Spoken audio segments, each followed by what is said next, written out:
Maayong hapon sa atong mga pinalangga o binati kaigsunan dinhi sa Sugbo ug maayong hapon usab sa atong mga kaigsunan sa Kabisayan ug Mindanao lakip na dito sa Luzon. Karong hapuna tuguti nga makiginabi ako kaninyo sa pinulungang Ingles tungod kay gawas kanatong mga Bisaya ubay-ubay usab ang nasayod ko nga buot mahatagan o kasayuran sa mga panghitabo kabahin sa atong mga paninguha labi na sa OFWs o returning overseas Filipinos. And so in order that I may be fully understood, especially by our brother and sister Filipinos in the other parts of the country as well as outside of the Philippines, I shall be speaking as much as possible in English. Do give me your indulgence if at times I may inadvertently revert to speaking in Cebuano kay mao man gud na ang among namatan nga panultihon. Allow me to first report on the COVID situation in the province of Cebu. I believe that this is very important because recently I have noticed a trend in the reporting of COVID cases, especially by the Department of Health, either by one of their consultants or advisors or by Dr. Bergeri herself. And it would seem that the reporting has now shifted from actually focusing on local government units. The reporting now has come out in terms of regions, which is quite disturbing because it would tend to put other local government units in the same situation as those whose cases may be rising, even though these LGUs are not similarly situated. But if you just identify per region and then keep on announcing that cases are rising in so many regions, including Central Visayas, it gives a misimpression that since Cebu is part of Central Visayas, then for those who may not be privy to the proper data and figures, they would seem to think that Cebu as well has an increasing number of cases. So let me make this very clear so that we actually base our decisions on actual data. Let our policies be data-driven, not based on generalizations and worse, assumptions and speculations. Let me start. As always, I take for a reference the DOH case bulletin that they issue every day. And so, as of yesterday, May 31st, the total number of cases, since this is the only disease that we keep on running up a cumulative total since the very first case was discovered way back last year in 2020. But let it be, because perhaps COVID-19 is really so special. So, the cumulative total for the entire country, according to the DOH, is now 1,230,301. It's there for you to see. This is the cumulative total of 2020 and part of 2021. That is 5 months of 2021, 12 months of 2020. Of this 1,230,301, 93.9% have recovered. a highly recoverable disease then, hitting the upper 90s. The active cases, no, let me first go to the mortality. Porsyento ng namatay. There are, according to the DOH, since last year, 20,966 deaths. I wonder how many deaths have also happened since last year due to tuberculosis or due to flu. By the way, there's no more flu. Yeah, I forgot. No more flu. It's gone. At any rate, with 20,966 deaths, including that of last year, it still stands at 1.7%, a very low mortality rate. 1.7% at 20,966. What is the percentage of active cases right now? 4.4%, or 54,290. Right now, the active cases, we know what active cases are. You take away the mortality rate, you take away those that have recovered, you are left with the active cases. Active cases are 54,290, of which, according to the DOH, 95.5% are mild and asymptomatic! Exclamation point. Let me read this again. Halos 95.5% ang mild at asymptomatic! Exclamation point. I don't know what the exclamation point is for. Maybe they are surprised, or they are trying to emphasize a point. They are emphasizing the exclamation point. So, 95.5% are asymptomatic or mild, of which 93.3% according to DOH. 93.3% or 50,000 are mild. What is mild? Meaning, you have symptoms like a slight fever, cold, you cough, and all of this. Or maybe loss of taste. Maybe if you're on a diet, you really lose your taste. Isn't that what most of us want? No? You don't like to eat anymore. At any rate, 50,664 are mild. 1,124 are asymptomatic. So, which of these need hospital care? Moderate of 695, severe of 977, critical of 760, total 2,432 in the entire country. That's the entire Philippines. The number that needs hospital care is 2,432. That's according to the DOH. You can always refer to the occupancy level or the critical care utilization rate. That is all there. From the looks of it, they are well below the 60% critical, whether it's in the NCR, in the entire Philippines. The highs are at 57%. Now let's go to the province of Cebu. And this is our report. The active cases right now stand at 355. 355 are active.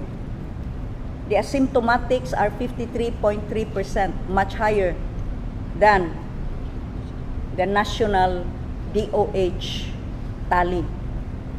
The mild asymptomatics are 46.7%. Hospitalized, 79. The mild asymptomatics and symptomatics, the asymptomatics and mild symptomatics are in isolation. That's 77.7%. Our recovery stand at 93.1%. Of those who died, DOH figures stand at 730. But as I told you, here in the province of Cebu, we double-check. Where do we check? The death certificate. The death certificate, you cannot lie there. You actually have to put the real cause of death.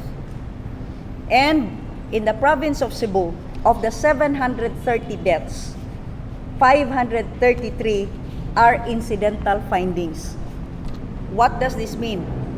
This already include those that died because of a motorcycle accident, those that died because they had a sudden heart attack, that died of diabetes, died of other causes, and yet, even after death, they are swabbed. Even though there is supposed to be no post-mortem swabbing, they are still swabbed and found positive and automatically register with the DOH figures as COVID deaths.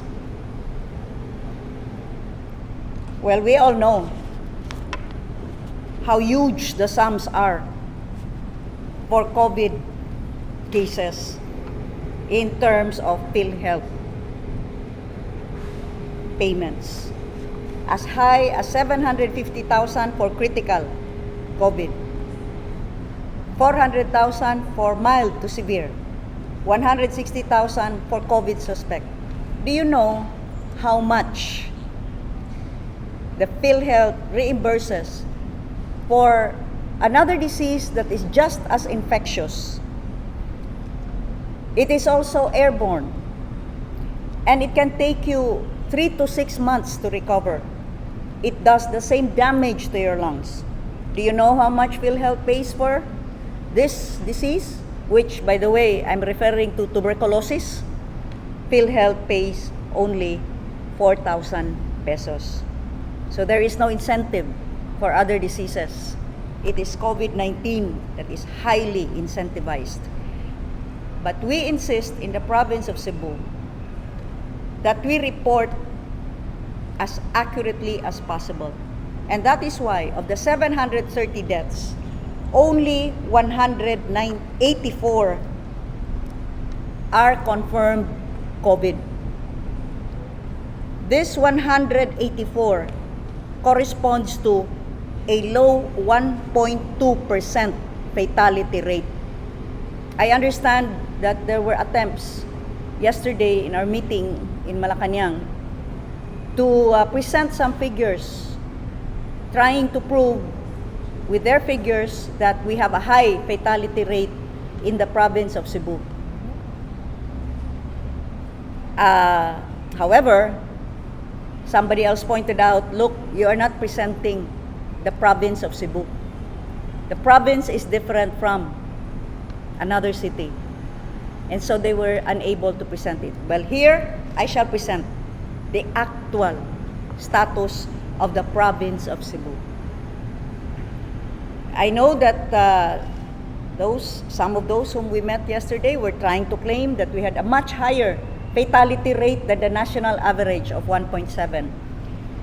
Well, each and every death in the province of Cebu, all 730 of them, we have their names. And we have looked into each of their death certificates.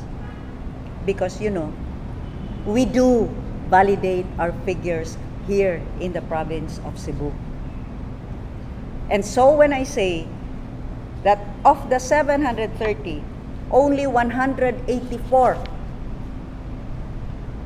in fact have been confirmed COVID deaths, I say that with great certainty because we have our evidence. What is 184? In comparison to the total number of cases logged in the province of Cebu since 2020. 184 as compared to a total of over 15,000 cases in the province of Cebu reckoned from March of 2020. 184 corresponds to 1.2%.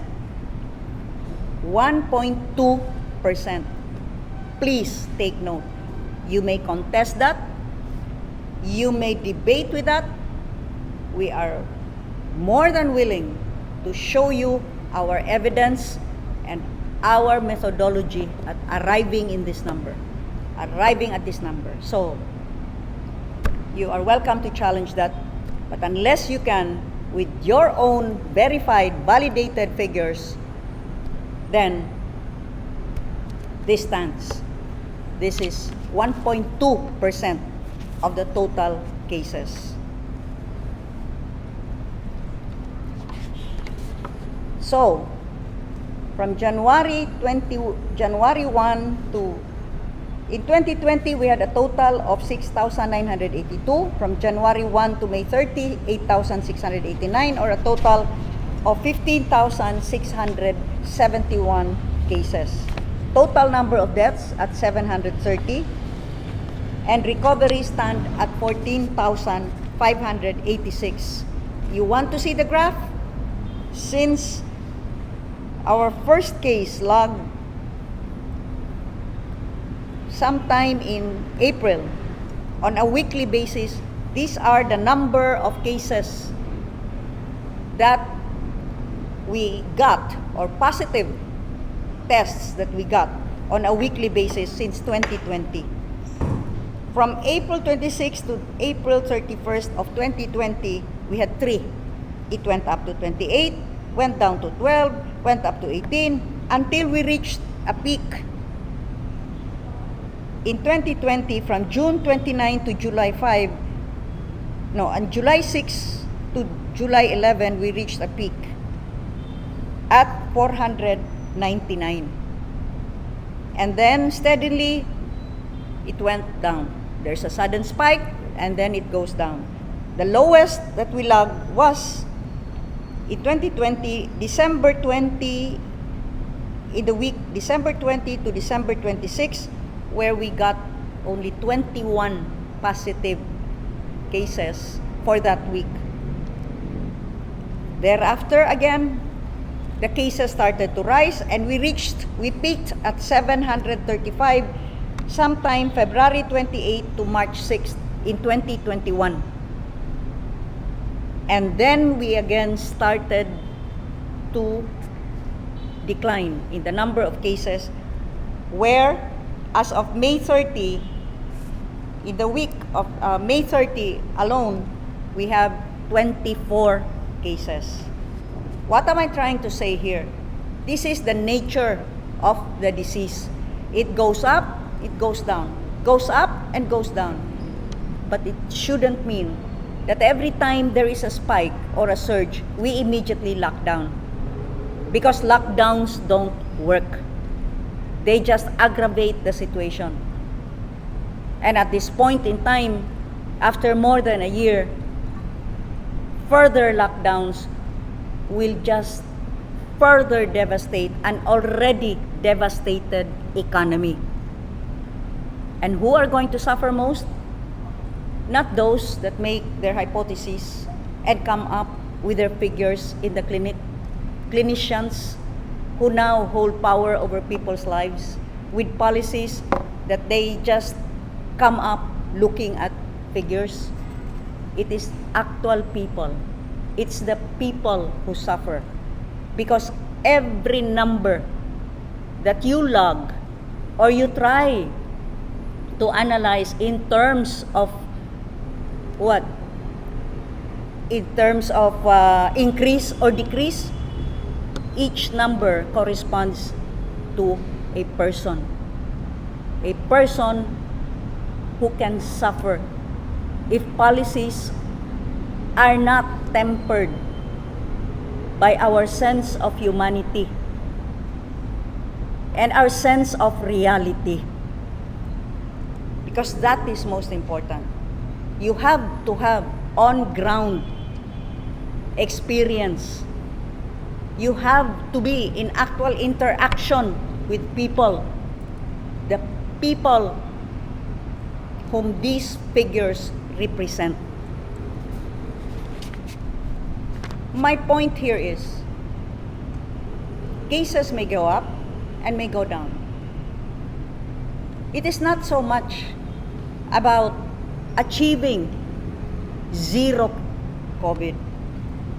Some countries have done that, and yet cases again return. That is a pipe dream. We have not even eradicated fully measles, of which we have vaccinations for our children every year. Polio came back after a hiatus of several years. Rubella is still here. What about dengue? What about tuberculosis? Why must we focus on COVID that has a mortality rate of less than 2%? In fact, by DOH report, and this already includes those that died where COVID was incidental, meaning died of other causes. Even at that number, fatality or mortality is still at 1.7%. So it's not about totally eradicating COVID. It's about being able to manage and contain it, which we have shown these past 10 months in the province of Cebu, where for the past 10 months, the province of Cebu continues to be on MGCQ. Let me repeat that. The province of Cebu, for the past 10 months, continues to be on MGCQ quarantine status. In spite of the fact that we have reopened tourism, that we have reopened the economy, and where we have become more sensible in our requirements for those coming from other parts of the country intending to visit Cebu. In the province, no RT-PCR test is required.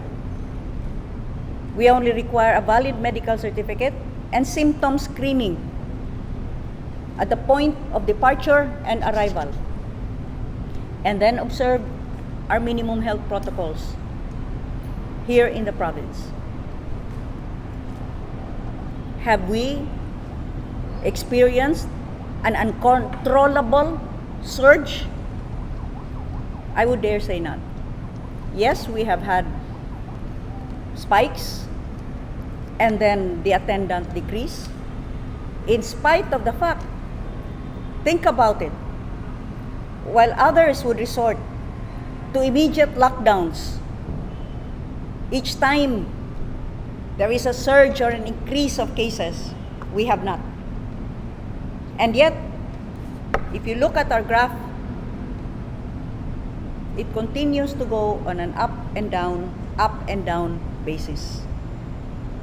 But our economy has started to recover. People are now slowly trying to pick up the pieces of their lives shattered by all of those restrictions that have been imposed, causing businesses to close, jobs lost, and livelihoods gone. Now, we are slowly putting the economy on track. So, again, if you can see, we are showing you the graph. These are the weekly new positive cases from April 26, 2020 to December 31st, 2021. It's the same up and down cycle.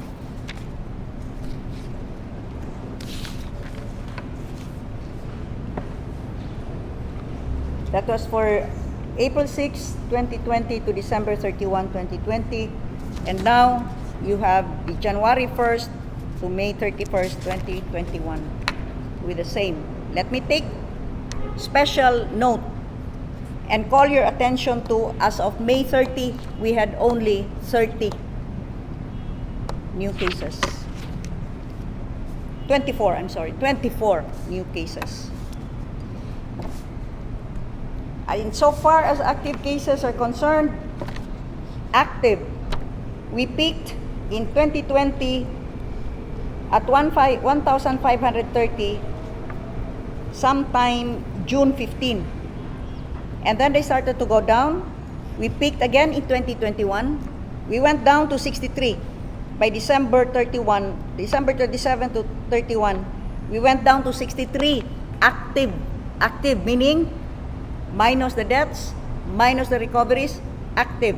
We went down to 63 active cases December 31st, 2020. And in 2021, we went up, peaked at 1,290. Now it's going down. We are now at 355 active cases. So these are the weekly active cases last year and this year. So, take note. My Executive Order 17, number 17, which now required swabbing upon arrival of all ROFs and OFWs at the airport. And then they would go to wait for test results in the hotel, which come out in 24 or at most 48 hours. If found negative, they are allowed to continue their quarantine on home quarantine with their families, because OFWs and ROFs have such little time to spend. They are not coming home for tourism purposes or to have a grand vacation. Firstly, for most of them, they come home because there are family emergencies. It's either there's someone who's very sick or someone has died. These are the purposes that they come home. Some of them would need to borrow money in order to buy the plane ticket, just so they can come home. So that further subjecting them to pay for 10 days for their hotel accommodation would be really such a horrendous burden on our returning Filipinos. Whereas, for OFWs, it is so easy to say there's a budget, OWA will pay for it. But remember, that is still taxpayers' money. In the executive order, OWA would only pay for 2 nights. In Cebu, it's 1,400 a night, meaning 2 nights would be 2,800. It's higher in Manila though. I don't know why. It's 2,500 to 2,750 a night. In fact, our HRAC here has been asking for the same treatment, because why should they be paid only 1,400 where in Manila the rates are already at 2,500 to 2,750. In any case, 2 nights here in Cebu would cost 1,400 times 2, that's 2,800. But if they stayed for 10 days, that would be 14,000 pesos per OFW. 10 OFWs would be 140,000. 100 OFWs for 10 days would be 1.4 million. 1,000 OFWs, well, you do the math. That's already 14 million. And we cannot just say, well, anyway, OWA has the money. Our experience right now here is that OWA is even hard put to pay its obligations to the hotels. At any rate, my executive order became effective March 31st. And I call your attention to the active cases. On March 31st to April 3, our active cases stood at 1,057. As the weeks wore on, where we would test all arrivals at the airport, you see, if you would still wait for the test to be administered on the 7th day while they are in quarantine, you never know whether our OFWs or ROFs have had contact with with the hotel staff and others. You cannot be watching with, let's say, 600 OFWs and ROFs arriving per day. For 10 days, that's already 6,000. How can you monitor 6,000? And that's even a very small number. So, this way we are able to immediately find out upon arrival if in fact the OFW or returning Filipino may be infected with COVID. So, is there a correlation now? Perhaps. Because this was the process last year for returning Filipinos and OFWs, swabbing upon arrival. And yet, by January, as I told you, the cases started to rise. Again, after December, our cases started to rise, January, up till March. That was the time when there was an IATF resolution requiring testing to be done only on the 5th day. And that was religiously followed. I had not interfered then. It was religiously followed. And so, what did we see? The number of active cases from January 1 to May 31 saw this steady increase. I only intervened when, because of the longer stay of OFWs and ROFs, where instead, the previous way had been test upon arrival, wait for 2 days, then you go home. But with the new requirement of IATF, as a reaction to the then UK variant, remember the UK variant? Where everybody was forwarding really scary messages about the UK variant. As a reaction to that, they imposed the 5-day wait before testing. So the arriving OFW or ROF would go straight to the quarantine hotel, wait for 5 days before they are tested, and then the test results come out, they actually wait for 8 days. What did that cause? A shortage of rooms because there was now a longer layover of our returning Filipinos. But it's interesting to note that in the province where we hit the lowest of 63, December 31st, from January, we steadily rose to 158, 421, up to 1,290 active cases. These were the times from January to March that our cases were steadily rising. Was that cause for alarm? It was cause for concern, yes, but we were able to manage both the Tri-Cities and the province because we had enough hospital beds. I will show that later. However, when that IATF resolution came into effect, putting off the testing on the 5th day, we saw the rise of cases. We peaked at 1,290, and then, take note, when my executive order became effective in the week March 31st to April 3rd, April 3, this is the time.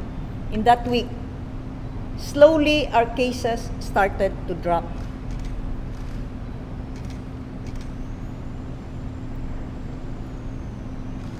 When we again required the testing of all arriving Filipinos, international arrivals at the airport,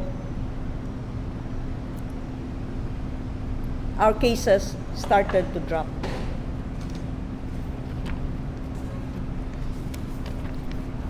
Which is why, right now, our weekly COVID active cases So now we stand at 355. These are the active. A low of 355 in a population of 3,300,000. That's 0.01%. What is the hospital bed occupancy as of May 31st, 2021? As I told you, in the province of Cebu, we have 400 beds available. Right now, 89 are in these beds.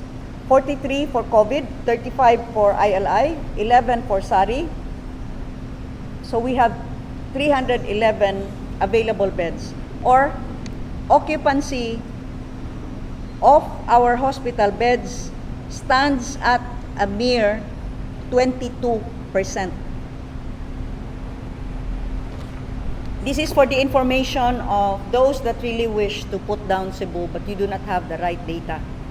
So you can question this, you can challenge this, but it would be good if you would validate it because we're sure of our figures. Occupancy rate is 22%. We have 78% or 311 more beds available.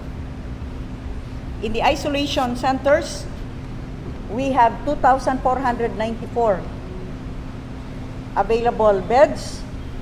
Only 3% of that has been occupied. There are 79 that are in isolation. So 97% of the 2,494 beds, or in numbers, that's 2,415 beds, these are still available for possible isolation cases. So, in the entire Central Visayas, because 2 days now, DOH has been steadily announcing that cases were rising. Focus on Central Visayas, especially since Cebu is in Central Visayas, the favorite. Per DOH report, and I wish that these people in Manila who keep on reporting about Central Visayas would study their own report. Let's talk, as I said, it's not about the number of cases. It's about managing it and containing it. Containing COVID.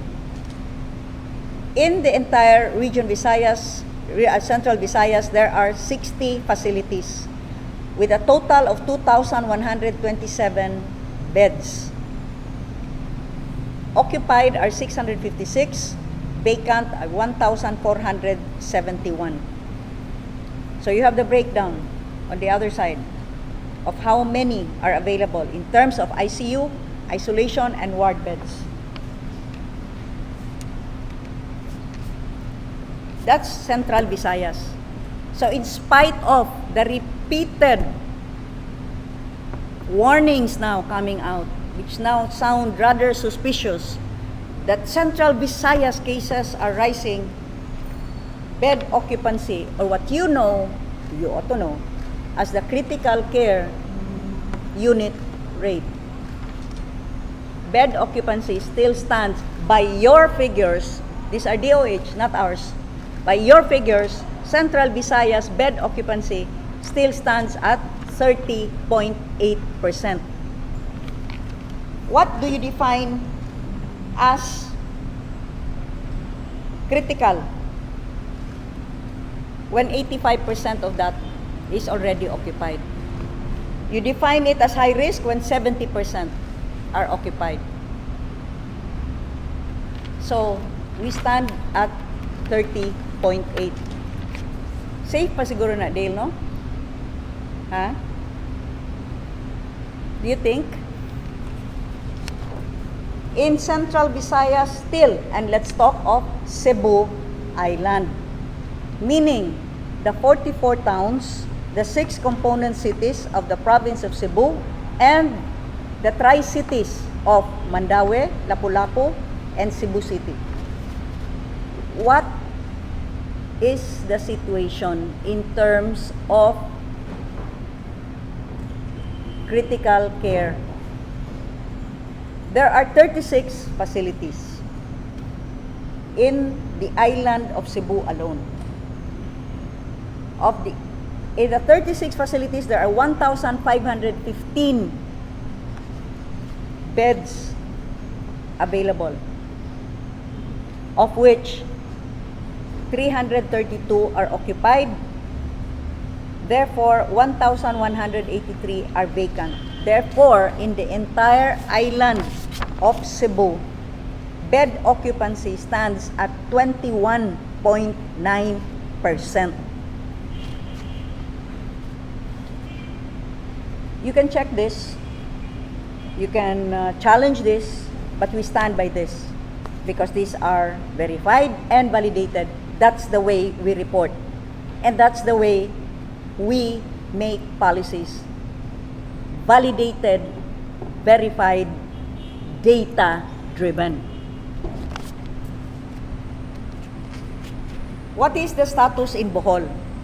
You see, that is why I have tried to understand why the DOH has changed its tack in reporting. Where before, we would have a province by province, city by city report. Right now, for the past several days, from Dr. Altea de Guzman, from Dr. Vergere, we keep hearing about cases rising in so many regions, and we're talking now of regions. I wonder if they have even tried to visit Central Visayas for them to realize that the 4 provinces comprising Central Visayas are 4 islands in themselves. You see, we're not like Metro Manila. We're not like NCR, where you're one huge mass of land. Over here, in Central Visayas, Cebu is one island, Bohol is another island, Siquijor is another island, and Negros Oriental is part of the entire Negros Island. Just a little bit of geography.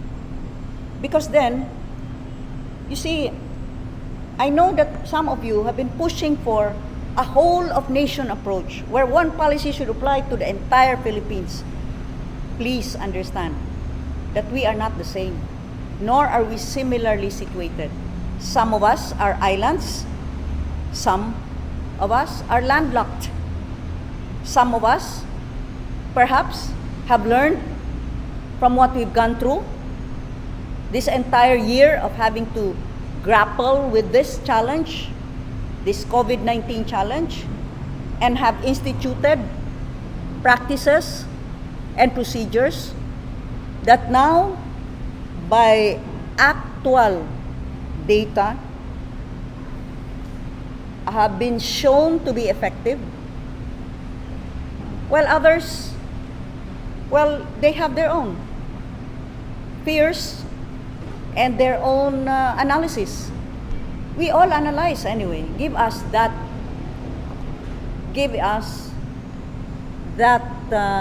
recognition. All of us were given brains for critical thinking so that we may be able to weigh things accordingly and come out with the best possible position or solution. So Bohol is another island. What is the situation in Bohol? In Bohol, there are 16 facilities. They only have 289 beds. That used to be our position way back last year, in the first half of 2020.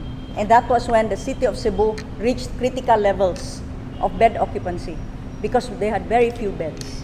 But as I said, we've learned from what we've gone through. Right now, in the entire island, well, in Cebu City alone, there's over 900 available beds.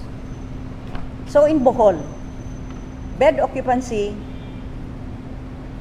now stands at 55.4% because of the 289 beds, 160 are occupied. Only 129 remain vacant. In Negros Oriental, bed occupancy stands at 57.6%. They have 7 facilities, and they only have 257 beds available, of which 148 right now are occupied, leaving 109 vacant. That's 57.6% bed occupancy.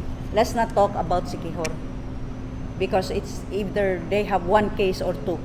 So you cannot even lump Siquijor as rising cases.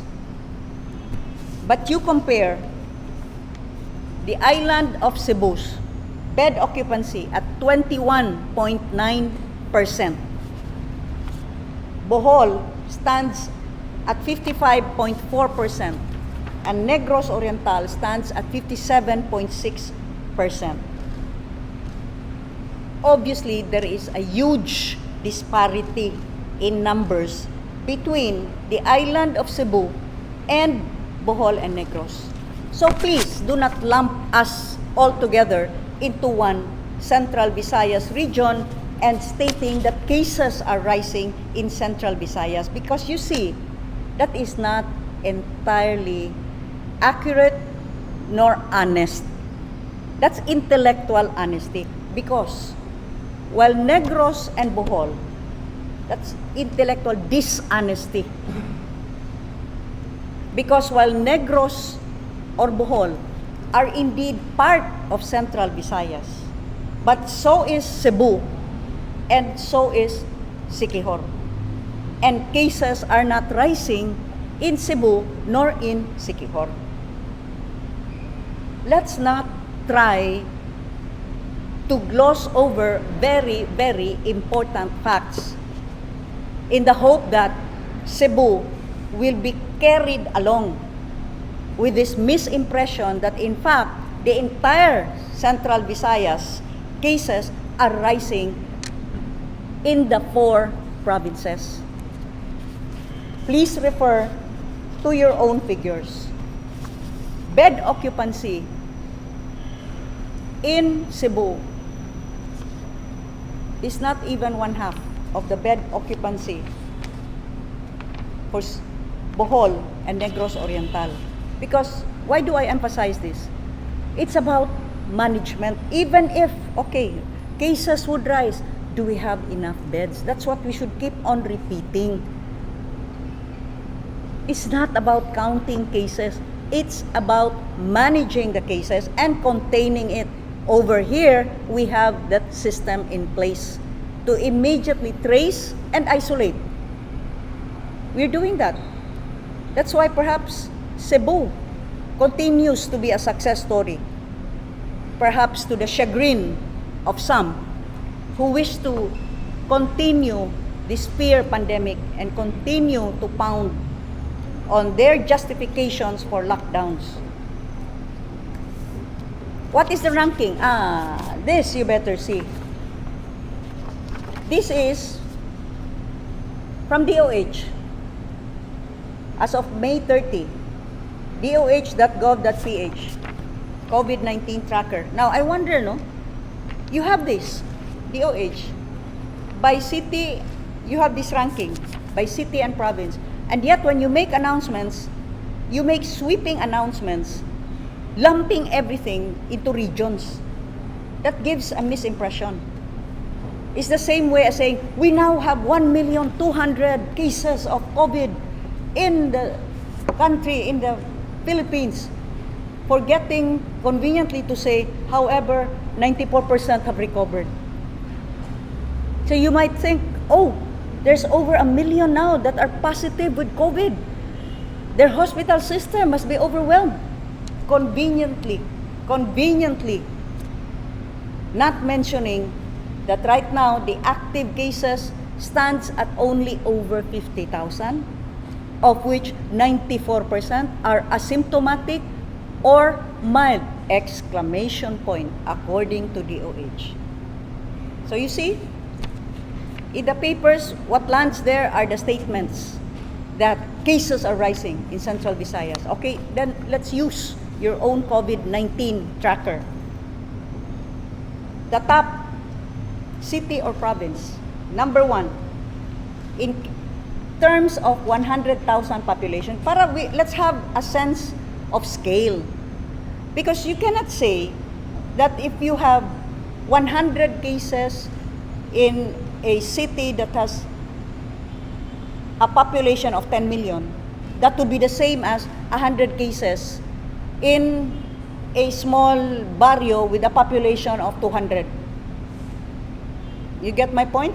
Let's have a sense of scale.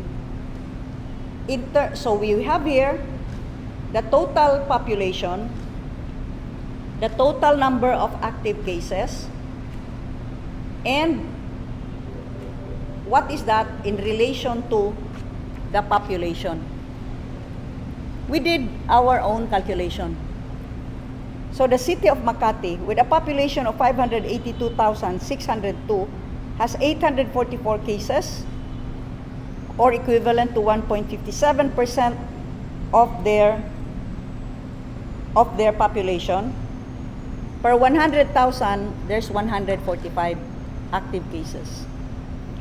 Pasig City, with a population of 755,000, active cases at 1,085, but you see there, the active cases of Pasig are higher than Makati, but the population of Pasig is also higher than Makati. And that is why, per 100,000, Pasig's 1,085 stood at 144, a little lower than Makati. The third is Baguio City, population of 345,000. There are 464 cases and that at 134 per 100,000 puts Baguio City on third in terms of active cases per 100,000. Next is Cagayan, City of Parañaque. Sixth is Quezon City, City of Valenzuela. Number 8 is Taguig. Number 9 is Pasay City. Number 10 is Laguna. Oh, do I see Cebu here somewhere? Do I see Cebu? No. This is the top 10. Makati, Pasig, Baguio, Cagayan, City, Parañaque, Quezon City, Valenzuela, Taguig, Pasay City, and Laguna, the province of Laguna. What is number 11? Isabela. 1.4 million. The province of Isabela, 1.4 million. They have 1,133. That's 78 per 100,000. Next to Isabela is Manila. Then Cavite, Davao City at number 14, Pampanga at number 15, Caloocan, Bulacan, Batangas, Negros Oriental is number 19. Part of Central Visayas, but not the entire Central Visayas. Negros Oriental, with a population of 1,354,995, with 785 cases, stands at 58 per 100,000, or number 19 in the ranking. Number 20 is Rizal. Number 21 is Cebu City, Cagayan, and the number 23 is Bohol, part of Central Visayas, but not the entire Central Visayas. Number 24 is Lapu-Lapu. Number 25 is Pangasinan. Number 26 is Mandaue City. And, lo and behold, di ay ang Cebu. Number 27, with a population of 3,226,290. Right now, we have gone down to 295 active cases. Ano man 295 naman 335 man ganina. This is DOH din. So lower pa din yung figures. Thank you.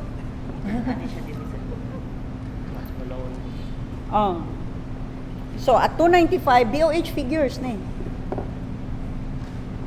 That's 9 per. Bisan pag i-335 nato, mas updated man ta. Kay kani sila wa man ni sila ka-validate pa. Wa ka-apas. Sa at 295 we are number 27. Cebu is part of Central Visayas. But be that as it may, magsige man good, gi-single out man ang Central Visayas. Ikapila man di ay ang Mandaue, number 26. Lapu-Lapu, number 24. Cebu City, number 21. Ang Bohol, number 23. Diyan naman ta sa 20s. Negros Oriental man ang dias number 19. Malower pa niya. Wala man ni ma-appeal. Malower pa. According to Dr. Yango, masuko gini mo ning mga bright nga consultant sa DOH. Unsa ni? Ikaw ro istorya? Eastern Visayas and Western Visayas and some cities, wala pa ni siya ma-part ani, so maybe lower pa atong rank. So in this report, because we just got their figures from DOH, in this report, Eastern Visayas, Western Visayas, and some cities, provinces from Central Luzon that is not part of NCR Plus were not included. Therefore, I wish that they would read this because this is their own statement, DOH. Therefore, rankings for Central Visayas cities/provinces may be lower. Oh, they're the ones arguing against their own numbers. But we are, ang pinakaduol siguro, Negros, number 19. All the rest, di asa 20, di na ta, 21, 23, 24, 26, 27, with the possibility nga mas lower pa yun ta. Okay, there are other parts in the in Eastern Visayas, Western Visayas, and Central Luzon that have not been included yet. So I hope that they would read their own figures rather than every time they face the media, they focus on Central Visayas, cases rising. Well, you know, cases rise and cases fall. But are we managing? That's the big question there. If you cannot manage, then we have a problem. Houston, we have a problem. If you can't manage it. So it's time that perhaps instead of ostracizing us, Cebu, and claiming that we are defiant, we are not following, violating, why don't you try and look just what we may actually be doing right? Because perhaps, I'm not saying for all, but perhaps it may be applicable to some other LGUs. Before you make broad policies, standing firmly by your firm commitment to a one whole of nation approach, please look at the figures and realize that we LGUs are not similarly situated in terms of COVID active cases, in terms of COVID-19 response protocols, and in terms of geography. That's the most simple. So I decided to give a report. I do not always make this a daily thing, but I felt that this was time to speak out. And I did this prior to my report about my meeting last night with President Rodrigo Roa Duterte, because I know that several media outfits are also monitoring this particular live press conference. I would like to ask for your indulgence that I have not acceded to your requests for interviews, members of media. I felt that it would be best that I would speak once so that there are no misinterpretations, so that there is a live recorded feed, so that should I be misquoted or should there be other angles that would be focused on, then the public can always go back to the complete and recorded story. Okay, I shall proceed as regards our meeting with President Rodrigo Roa Duterte by answering your questions directly. Good morning, hapon. Usay results in your meeting with the President? Yes. last night, after the PDP Laban National Council meeting, where I delivered the welcome remarks as Governor of Cebu, since the National Council meeting was held right here in Cebu, we flew to Manila. With me was Secretary Michael Dino, Presidential Assistant for the Visayas, Dr. Jean Loreche, our Chief Pathologist at the Department of Health, Mr. Edmund Liu of the Project Balik Buhay, and General Mel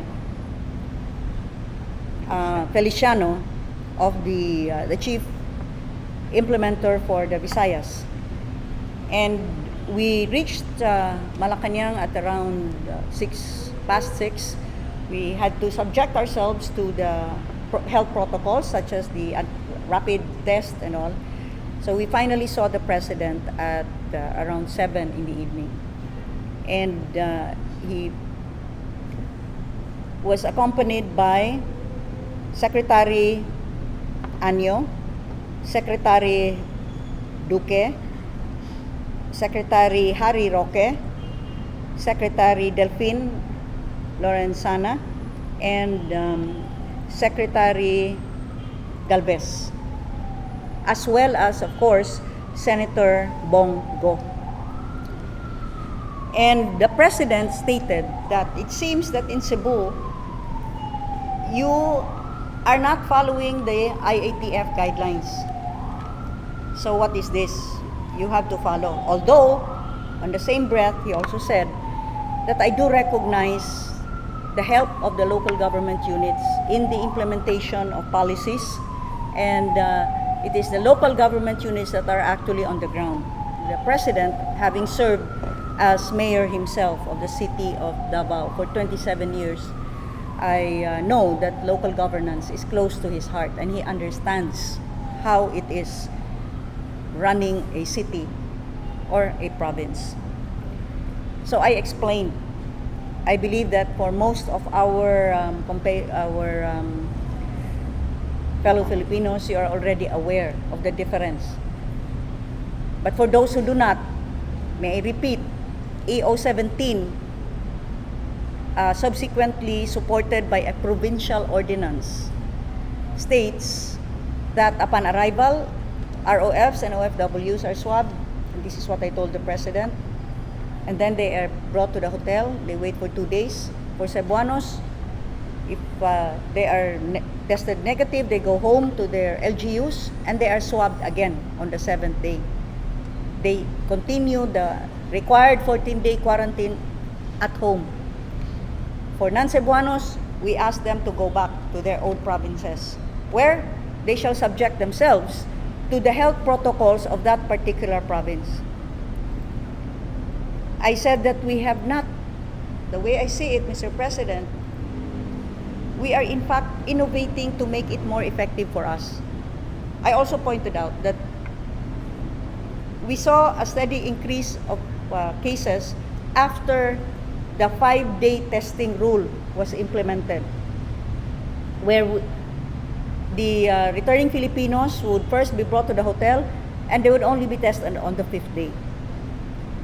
So that when we implemented by March 31st, going back to the old procedure of testing upon arrival, we saw the steady decrease of cases. And I said, in fact, in Cebu, we have made it even stricter in the sense that it is not a single swab. We swab twice, because once the returning Filipino goes back to his home or his family, he is swabbed again on the 7th day. And then I brought out the humanitarian aspect. Said, Mr. President, these OFWs do not come home to have a good time, actually. Sometimes they do not even have enough cash to pay for the ticket. They borrow money or do a cash advance. And then they come home because there is a reason.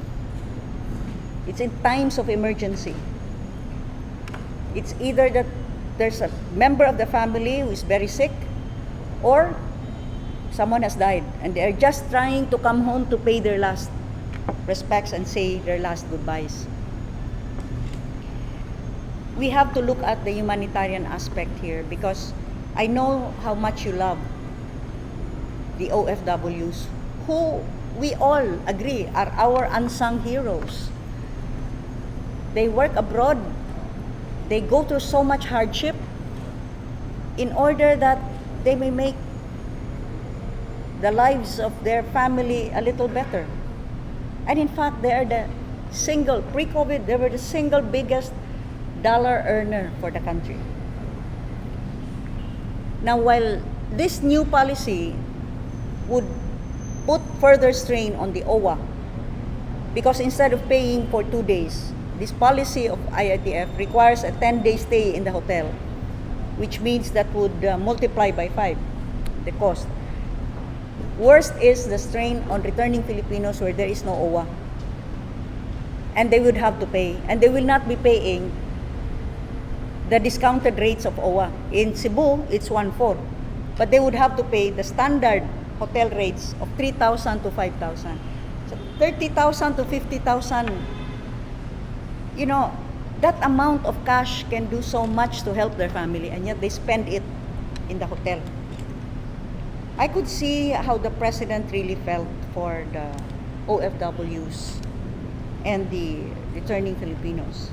But he asked for Secretary Duque's opinion, and Secretary Duque started talking about variants, and it's really dangerous, and you know, even if they are tested, you know, they can still be, it can be a false negative, and then when they go home, they may be there's the transmission. And I said, I'm sorry, but if you do not believe the first test, and that's RT-PCR, then why must we conduct another test on the 7th day?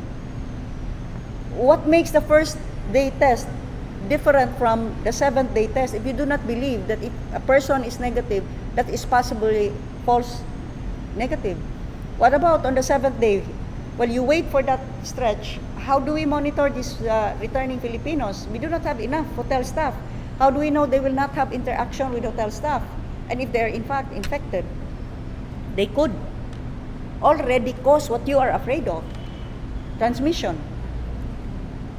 Well, Secretary Anyo said, you are probably showing that it's working, but what if other regions will do the same and nobody will follow anymore because they will have their own way?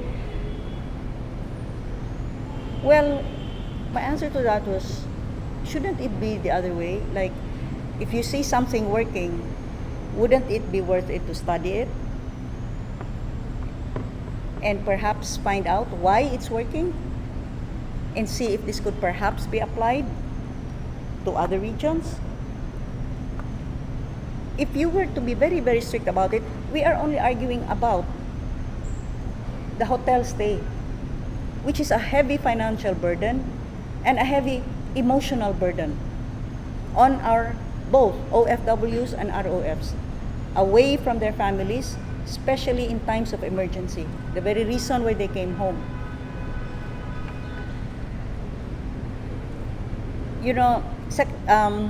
Dr. Jean Loreche came complete with her figures and showed that Cebu has been able to manage.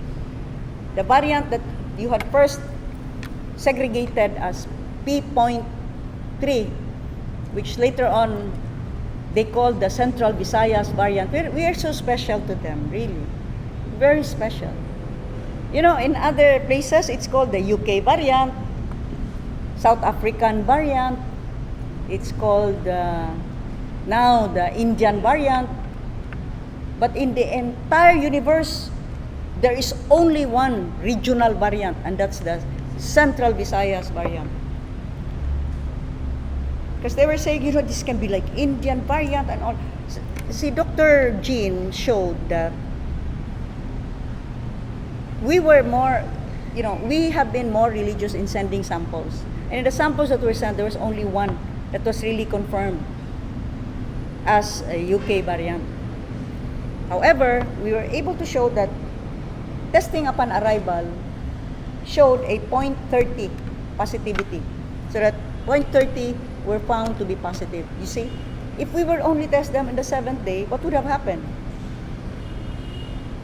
I also said, because they were insisting that it should be on the 7th day because it's the strongest, you have the highest viral load. So I just asked the very simple question. If we believe that everybody should be tested on the 7th day, are we to presume that everybody who arrives every day coming from different countries, subjected to different environment, are all to be reckoned from day one? That they could have been already infected pero day one? Because we are all counting them as day one. I said, what if someone arrived and he's already day 5?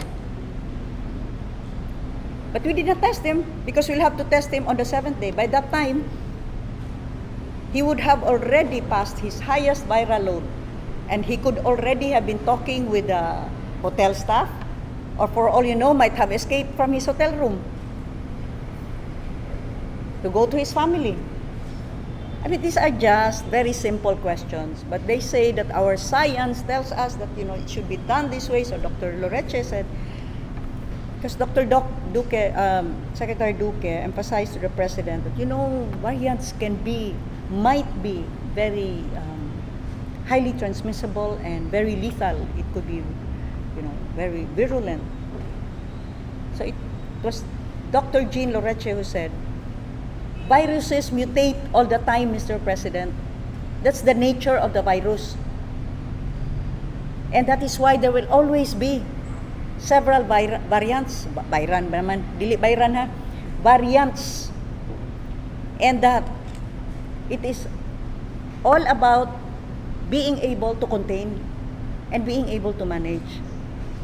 In the end, the President advised Secretary Duque to study our procedure here and see if this could possibly be a good way or innovation that could be adapted.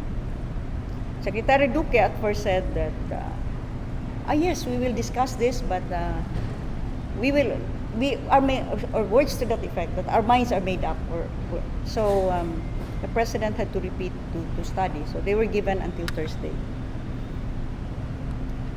At least we did all that we could. Secretary Michael Dino, in fact, because Secretary Anyo said, okay, your cases may be low in Cebu, but we have data to show that the cases in other provinces are rising because they came from Cebu. So Secretary Michael Dino had to speak up for Cebu, being a Cebuano himself. And he said, I'm sorry, I find that statement very unfair. How can you prove that? I found it illogical. Because if they came from Cebu, how come our cases are dropping? Wouldn't the more logical thing have been, our cases are rising, and so we are infecting the others? But, well, it gets more and more confusing over there. I think si Senator Bongo, and I have to say this, he really spoke up for the Cebuanos and the ROFs and OFWs. So we have to thank Senator Bongo. He said that, I've been to Cebu, Mr. Mayor, he calls the President Mayor. I've been to Cebu together with E.S. Medialdia. Cebu is doing good, doing fine. We can see that how they are facing this crisis is in a way that they are able to manage and able to, in fact, open the economy now and tourism. So, and I also know what a heavy burden this is for our OFWs and ROFs, because I get all of these calls asking for help. See, Senator Bongo. So he spoke up for this, and he said it's really worth studying how Cebu is doing it. I could see that the President's heart was really for the OFWs and ROFs. I mean, he's a very sincere person, so I could see that. he also understood the duty that all local chief executives face, the accountability to the people that we carry every day. Advisors and even unelected officials, they have no accountability but to the appointing power only. Our accountability is to the people. And he understood why I had to do this. In fact, I thank the President. I heard him clearly when he said, "Gwen, you're a very proactive leader, and that is good. So we will have to study what you are doing. In the meantime, national policy has to be followed. In the meantime, national policy must be followed. And however, we do not admit that we are perfect. So that if your ways could be found to be effective, then perhaps this can even be followed by others." So I told him, "Mr. President, on the national policy must be followed." I said, "Mr. President, at any rate, flights have been diverted. Flights intended for the Manila-Cebu International Airport have now been diverted to Manila. So we don't have any arrivals. And my executive order and the provincial ordinance cannot apply in Manila. So until the Secretary Duque, Secretary Anyo discussed this, and Secretary Harry Roque also spoke out, and Cebuanos have to know this also. He stayed in the middle. He said, "Mr. President, I have to speak. I know that you asked me to speak to Governor Gwen, knowing that she's my BFF. And every time that I talked to her, I kept on repeating that national policy, IATF is national policy, and national policy must be followed. But on the other hand, Mr. President, maybe it's time to ask, why is Cebu still MGCQ after a long 10 months? NCR was never able to achieve that. So what is Cebu doing? Maybe it's time for us to study how Cebu is doing it." That was his statement. In fact, I was happy because at last here is someone, a spokesperson of the IATF, keeping an open mind about finding out what are we doing right over here in Cebu. And so that perhaps what we are doing right could contribute in whatever little way we can to moving forward from this pandemic and easing people's burden, the burden of a devastated economy. But at the same time, being able to maintain health and safety protocols, because obviously numbers don't lie, figures don't lie. Our cases continue to be low. But then, for those that may be experiencing high numbers now, maybe they could also people's burden. They may also take a page from the Cebu Handbook on how we manage times when we had increases or surges. Perhaps that's something that might help. I mean, we are all Filipinos here. We want to help each other. Let's help each other as a country, as a nation. And this is not all talk over here in Cebu.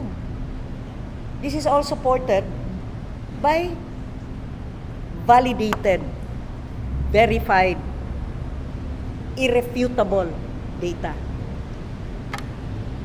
Go, just a follow-up. What will happen to your executive order? Padayon gihapon, status quo? Once the period of diverting the flight would have elapsed.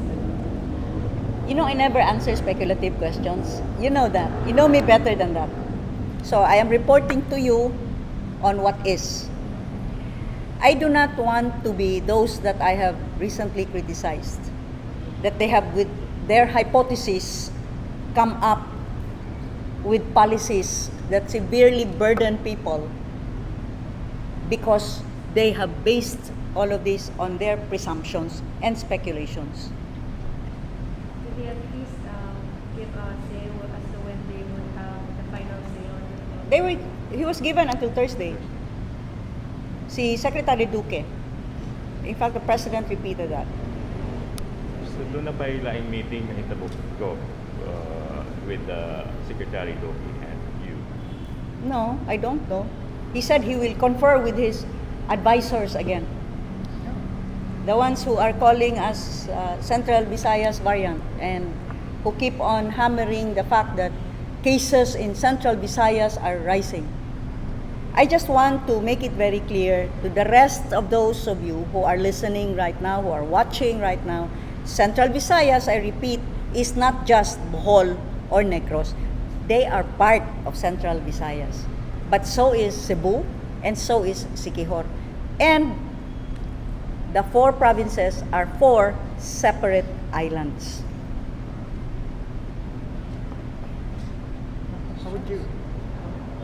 How would you describe the meeting, the meeting? Would you consider it are we successful with our objective of going there to Malacanang? May I cautiously state that in being able to present to the President our position, why we have done it, and how everyone was on board in coming up with this policy. In fact, well represented by the presence of General Mel Feliciano himself, who is Mista of General Galvez. And of course, you have the private sector there, si Edmond Liu. And you have the scientists. If they have their science, we also have our science. Chief pathologist, UP, a product of UP, Dr. Jean Loreche, and Presidential Assistant for the Visayas, who also, of course, is part of the Duterte administration and sees what impact this has been on the Duterte administration, because the diversion of flights was signed by Secretary Medialdia. So, right now, correct me if I'm wrong, but those that have been affected are feeling, bad against the President, not against IATF, not against Secretary Duque, or not against Secretary Anyo, but against the administration. And that is why Secretary Michael Dino also had to speak out in defense of the President. So, I think in the sense that the President was able to be given a different point of view. Because in fact, when Secretary Duque kept on repeating, Mr. President, variants are so scary, they can be highly transmissible, and we do not know how deadly they can be. Look at India, Then another scientist or another doctor spoke up, and that was Dr. Loreche, who said, Mr. President, viruses always mutate. In fact, the SARS and CoV mutated. This is what's happening now. We will see so many variants coming up. And I think it was kind of a surprise to hear that kind of different point of view. And more so, and most of all, the President in that meeting really showed his compassion for the OFWs and the returning Filipinos. You could see it in his face, how he really cared for the OFWs and ROFs. He was really trying to look for a way. First, he said financial He was asking for the budget, if we have enough. But then he was saying, do we still have enough? So, Mr. President, beyond that, it's really, they're away from their families. They have very short time. There's an emergency that they have to attend to. And beyond that, this can work. We can have that quarantine. But let's do it at home. Anyway, returning Filipinos, OFWs, I am sure for many of them, their homes qualify for home quarantine. Well, Secretary Duque started saying that, but we have now found out that the high transmission is caused at the home. It's because of this home quarantine that is caused the transmission. It's very high. So I had to remind him, Secretary Duque, home quarantine is allowed by your DOH memorandum. You have a DOH memorandum circular which defines what homes can qualify for home quarantine. So you sanction it. You allow it. How would you describe the meeting, the entire meeting? Is it tense or is it kuan lang, chill? No, it's okay. I mean, may I say also that Secretary Duque, Secretary Anyo they were not hostile, no? They were very courteous. Secretary Galvez and Secretary Delfin were very quiet. Anyway, they were wearing masks, so I could not say whether they were smiling or not. But they never said a word. Senator Bong spoke up for us. You have to thank him for that. And Secretary Harry Roque asked a very valid question, very thought-provoking, but very important, saying, why is Cebu on MGCQ for such a long time now, something we have never been able to achieve here at NCR? Isn't it worth looking? What is Cebu doing? But maybe I'll ask for low risk. Dugay naman tang MGCQ. How come we are not classified as low risk? And then our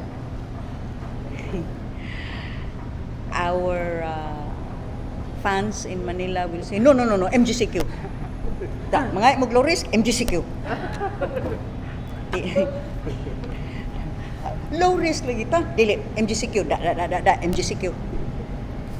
Go, your message na lang to the returning OFWs na Cebuanos who are very much affected to this. And may I now speak in Cebuano? Akong gusto ipaabot sa tanan nato gyud ng mga kaigsuunang OFWs, ROFs nga mga Cebuanon nga karon apektado tungod aning pag-divert sa flights that will be that would have been intended para diri sa MCIA nya tuwa na ron sa Manila. Nahibaw ko sa inyong giangtos bisan tuod og ako mismo dili ko OFW, dili ko ROF, pero maminaw magud ko. Nakabasa ko sa tanan ninyo. Grabe ka iron hapit na mobuto ang social media kay bawman mo sa tanan ninyong mga sites. Grabe gid kaayo ang reaction. Nahibaw ko unsay inyong giagian ron. Gani dunay usa ka, and I was wondering ano wa na ninyo man-news. Dayong larga na mo gahapon, I was informed nga dunay namatay nga OFW. Ikaw was mo sa news. Na-news ninyo? Oh. Ihatag sa iyo. Naghuwat in town nga makauli. Kadto man gud unta. I-enforce unta to namo nga inig-test sa arrival kung negative nya dili ka taga diha para ato niya Nueva Ecija paulion na ta siya. Ato na siya magtiwas dito. Pero dunay uban regions mo dawat. Doon na say uban dili. And I perhaps wa tingali mo dawat tong Nueva Ecija niya. Mao na gipahuwat gyud ikapito nga test. Unya negative ra ba gihapon. Pero di man gihapon pagawason kay kinahanglan mo abot man na po kaadlaw. So 10 days. Wa na taon siya kaabot. Namatay na. 41 years old. Nga babae. So kaning akong mga ato nga mga kaigsuunan karon nga Cebuanon nga apektado, ang ako lang gyud ikasulti nga ipaningkamutan gyud ako tanan nga unta masabtan ang inyong sitwasyon. Grabe na ang sakripisyo ninyo dito sa gawas. Pag-abot ninyo dili makatarunganon nga magpasan pa mo dugang nga kalisod. In fact, at one point in our meeting, the President said the same. It is the constitutional right of every Filipino to come home. And we must look into that. So, however, niingon Secretary Duque, kung katunang we talk about finances, that's already in the Bayanihan Act, there's already finances. Besides, for the OFWs, besides, anyway, these ROFs, they're a very little percentage. So I had to say that, beyond the numbers and beyond the figures, these are persons. These are human beings. And they are Filipinos. So we must not treat them that way, as mere figures. But at any rate, moampo na lang ta sa Senyor Santo Niño. Nasayod ko nga ang Senyor Santo Niño kanunay gihapon nga nagtan-aw sa matag usa. Labi na ang labing pinangga sa atong Ginoo, ang katong mga mas nagkinahanglan. We will continue, magpadayon ta, paningkamot alang kaninyo kay mao man na ang akong tulubagon ninyo. Og ako nang hinaot og nagampo, kuyugi ako sa pagampo nga ang atong mahal nga presidente makasabot sa inyong kahimtang o makasabot nga ang atong gihimo diri wala man magbutang sa peligro kaninyo o kaha sa inyong mga pamilya o sa inyong komunidad. Gani mas nakita nga doon na tayo gibuhat tingali nga eksakto kay nag-ana magkaubos ang atong positive cases. Mao lang na. Okay. No more questions about this? Thank you. Salamat, thank you. Katong finished? Wala na? Wala na ilang questions? How about the Bagyo? Bagyo.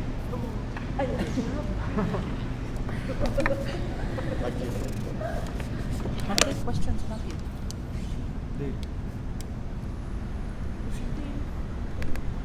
Well, I think you're aware that tropical storm signal number 1 has been hoisted over 30 LGUs in the province. You already have that data, no? And this should include, aside from our towns and cities in the northern, central, and part of the western and southern parts of the province, we also include Bantayan and Camotes. We have already put in place our rescue vehicles and equipment on standby, as well as food and non-food items. Heavy equipment are all positioned in pre-positions sa north, central, and south of Cebu. And we have, of course, the PDRRM EOC has released the typhoon advisory to all council members and the LDRRMOs and raised the alert status to blue as of June 1st.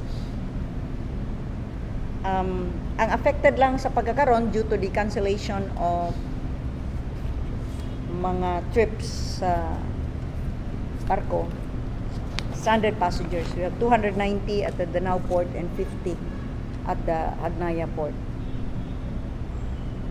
So there will be, right now in effect, the Philippine Coast Guard has temporarily suspended all types of vessels or watercrafts from traveling.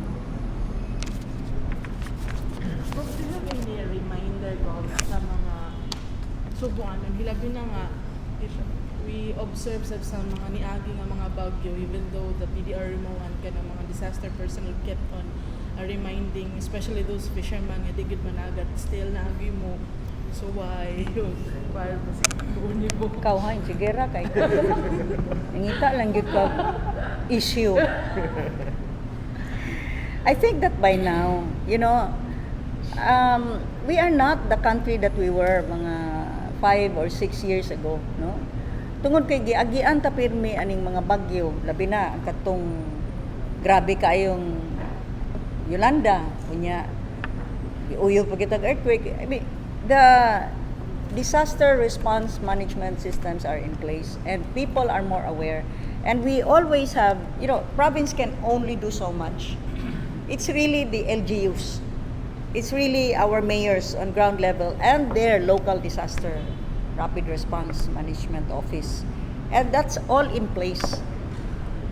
So I would say that while we cannot always foretell the future, but murag na ingrained naman na sa kadaghanan sa mga Subuanon to look out for ourselves. Pareha gud aning COVID good. After a year of controlling people, can we just give them now that ability, that God-given right to protect themselves? Kaya wa man tingali po'y gusto nga masakit o COVID. Wa man po tingali gusto nga takdan niya iyang pamilya. Balik-balik na nato, i-boost ang immune system. You take the necessary safety and health protocols. O gunya, kung doon naman tayo sintomas, magpalayo ta, dili ta magtakod-takod. Unya, di po tam diretso sa ospital, kaya mapuno ng ospital, bisag nito lang na imong sipon. Apply the proper remedies, daghan na may nahibaw, ana. Di ba? Inom tag vitamins, inom tag daghan limonsito. Kung lain ang paminaw sa lawas, mag-unsa man ta? Unsa? Steam inhalation. Ayaw ng tuob. Oy, di na, sosyal. Nana po yung mga suko, ano ron? Ayaw. Sosyal na, ang sosyal na as Facebook ay. Di ba? Kita naman sa Facebook. Dili tuob. Wagit ko na yung tuob. Ito mga suko ba nga, dili sosyal. Steam inhalation. Anak, gid ka pronounce ha? Steam inhalation. Tubag Okay. na ka. Close Closing na lang ko. ikaw. So, Closing. in closing, I think, especially for our OFWs and returning overseas Filipinos, you have been really monitoring the developments because you are the most affected. Some of us watching right now might say, who cares? But remember, for many other families who are living in Cebu or in other provinces or in the entire country, they have a son or they have a brother or they have a mother. They have someone in the family that will be affected because they are either overseas Filipino workers or OFWs, or they are located abroad, working elsewhere. They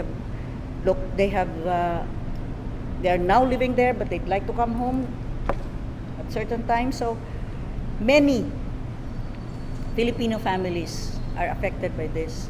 So we are trying to find a way. No, we have found that way, in fact, with our system here. Custom fitting it to your situation. Not just thinking about the science, although our science seems to prove that it's working better with a direct swab upon arrival, but also taking into consideration, and this is more important, the humanitarian side of it, because you are Filipinos as well. If here, in our own country, well, in the province, we do not require an RT-PCR test anymore for fellow Filipinos arriving in the province, or for other LGUs, if they do require, and you are you take the test, and you are negative, you're allowed to walk around. So what is the difference? Is it the variants? Then it's so much better we are able to catch it upon your arrival so that we can test it immediately, whether you have been infected or not. But on the other hand, let us realize that there cannot be a double standard, actually, in the treatment of Filipinos. Every Filipino has a right to come home and be with his family. And so we hope that everything will work out in the end for you, our OFWs and ROFs. We pray that all will be well. Daghan kayong salamat. Maayong hapon.